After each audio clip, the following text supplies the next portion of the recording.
Hi, this is Jim Cunningham from Cunningham Legal, coming to you live from Sacramento, California, in my pool house.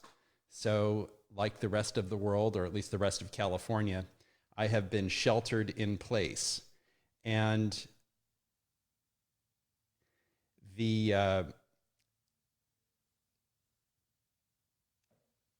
it's been an experience. Um, so the COVID-19 has got me and my wife, Lori, thinking a lot about stuff. And on a personal note, my wife's mother, Joyce, passed away a couple of weeks ago, and she had been battling a long illness of Alzheimer's and dementia, and it was very very sad, long road. She's now with the Lord, and so she passed away a couple of weeks ago. And I think on those life events, losing a parent, losing an in-law, makes you kind of think about stuff. And I know that my wife, again, Lori, and I are actually redoing our estate plans as we speak. So I've been working on that in the time that I'm not helping other clients, going over who the decision makers are. So this is really important in the time that we're spending at home with our family and our loved ones, and hopefully not alone. But the time that we're spending here, you can only watch so much TV. I think we watched everything on Netflix. I think we finally found the end of it. But the something that we've thought about is who should be making these decisions for our health care and our money. And in the past, when our children were younger, we had to name other people, other adults. Well, now our children are in their 20s, and it's the picture's changed a little bit. So we've gone back and we've revisited our estate planning documents, and this would be a great time to go back and look at your own estate planning documents. And I'm talking about your living trust, your will, your durable power of attorney for property, durable power of attorney for healthcare, and make sure that the people you've named are still, the people that you want to be making those decisions. Has someone passed away? It might have happened. Has somebody gotten a divorce? So in many instances, our clients will come back to us and they'll say, my son got a divorce, and we had named my son and his wife to help us out, and now that's not really going to work. And so we need to make a change. And so sometimes that requires a change to literally the documents that you have, whose names are on the documents to make decisions for you. So I think taking this time to spend time with your family and revisit your documents is very important.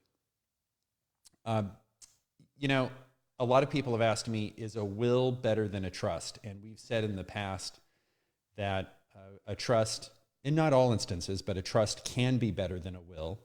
And one of the big reasons that a trust is better than a will is it does not require the probate court to be valid.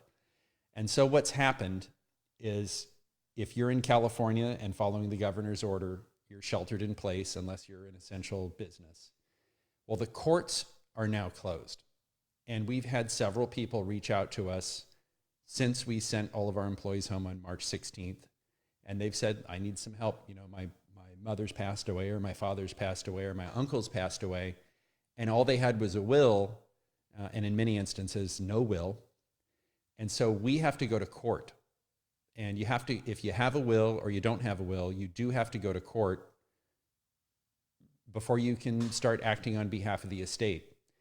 And I never thought in my 25 years of practice that the courts would be closed, but they're closed. Now they're accepting documents for filing, but I'm not, and I was just talking to an attorney in our firm today, what's going on in LA County. They may be accepting the documents for filing, but we're not getting any court dates.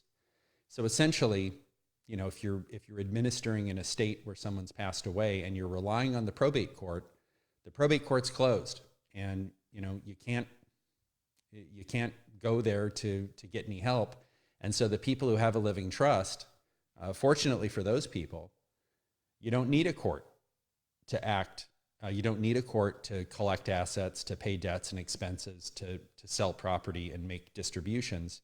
That can all happen outside of the court process. And so, that I never thought in my 25 years of practice that court closure would be an issue, but it is now. And so for those of you who are maybe have lost someone and don't know what to do, certainly give us a call. We can point you in the right direction. If you have a trust, many times trusts do avoid court, so you're not relying on the probate court for your authority to make important decisions. And so I just wanted to take a few minutes today and let you know that we're still working. Cunningham Legal still open. Everyone's working from home. And we are still meeting with clients on the phone and by video, by FaceTime and by Zoom. And we do use a version of Zoom that is password protected and is HIPAA compliant. So the issues that Zoom has had in the past with security, those do not affect us because we use the secure version of Zoom. But we're here and ready, willing, and able to help you with whatever needs you need for estate planning or probate. One other thing that we'll be releasing very shortly, we were working on today, is a free project, and this is to offer free estate planning documents, a will, a durable power of attorney for property, and an advanced healthcare directive to first responders, those in the healthcare industry, and retail clerks. So those are, and we've put in retail clerks because if they're not working, we're not buying food at the grocery store. I think it's very important. They're certainly a critical, essential part of our continued existence here in America. But we're offering those at no charge. And these are the documents that the state of California has written, and essentially they're fill-in-the-blanks documents. It is a one-size-fits-all, but that's okay. It does work in many situations. It does not work in all situations, but it gets the basics out into the hands of the people. In my mind, the people that are taking the most risk in our society, and some of our employees have spouses or other family members that are first responders that do work in the healthcare industry or are retail clerks, and it's really scary. And I can tell you, I'm feeling a little more comfortable sitting here in my house behind a screen on the phone, sheltered in place. But I think we really need to think a lot about the people who are risking their lives to meet our basic needs. And so those are essentially the real heroes in 2020.